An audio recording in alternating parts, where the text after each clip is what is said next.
Hello, this is Crystal Stanich, and thank you for joining me for this week's First Chapter Friday. Today I will be reading from the beginning of The Overstory by Richard Powers. Hope you enjoy.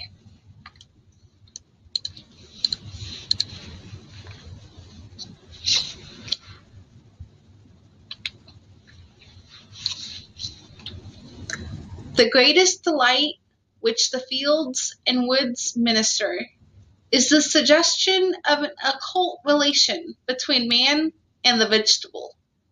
I am not alone and unacknowledged. They nod to me, and I to them. The waving of the bows in the storm is new to me and old. It takes me by surprise, and yet is not unknown. Its effect is like that of a higher thought or a better emotion coming over me, when I deemed I was thinking justly or doing right. Ralph Waldo Emerson.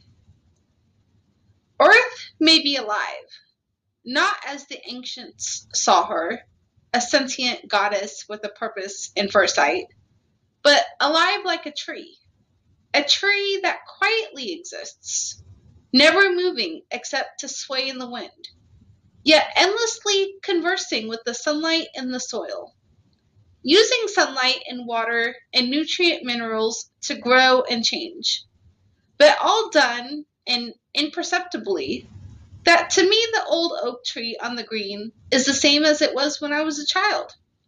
James Lovelock. Tree, he watching you. You look at tree, he listen to you. He got no finger, he can't speak. But that leaf, he pumping, growing in the night. While you sleeping, you dreaming something. Tree and grass, same thing. Bill Nye.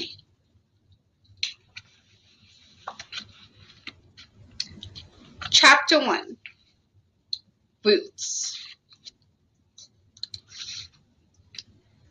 First, there was nothing. Then, there was everything.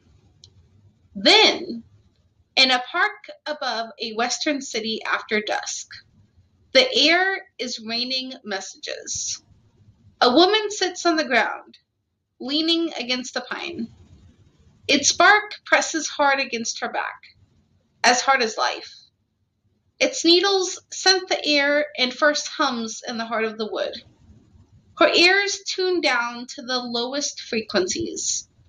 The tree is saying things, in words before words. It says, sun and water are questions endlessly worth answering.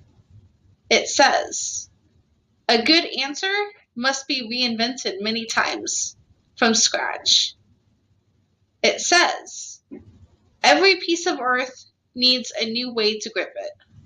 There are more ways to branch than any cedar pencil will ever find. A thing can travel everywhere just by holding still. The woman does exactly that. Signals rain down around her like seeds. Talk runs far afield tonight. The bends and the alders speak of long ago disasters.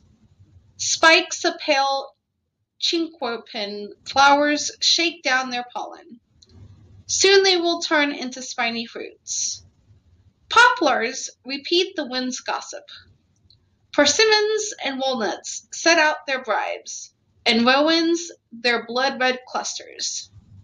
Ancient oaks wave prophecies of future weather.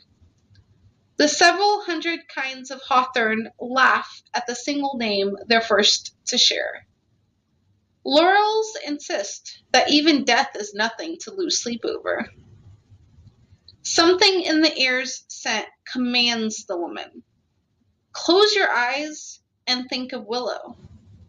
The weeping you see will be wrong. Picture an acacia thorn.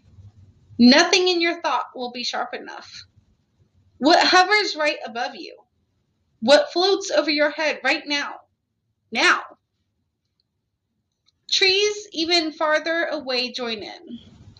All the ways you imagine us. Bewitched mangroves up on stilts.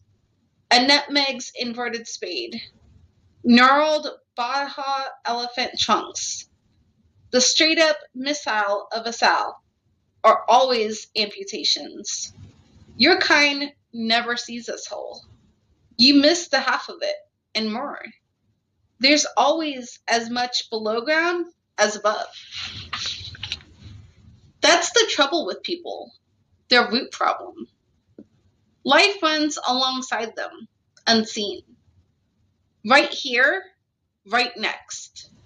Creating the soil, cycling water, trading in nutrients, making weather, building atmosphere, feeding and curing and sheltering more kinds of creatures than people know how to count.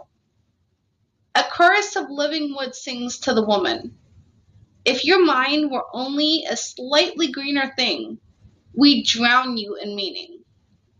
The pine she leans against says, listen, there's something you need to hear. And that is the beginning of Richard Powers' The Overstory. Thank you and have a great day.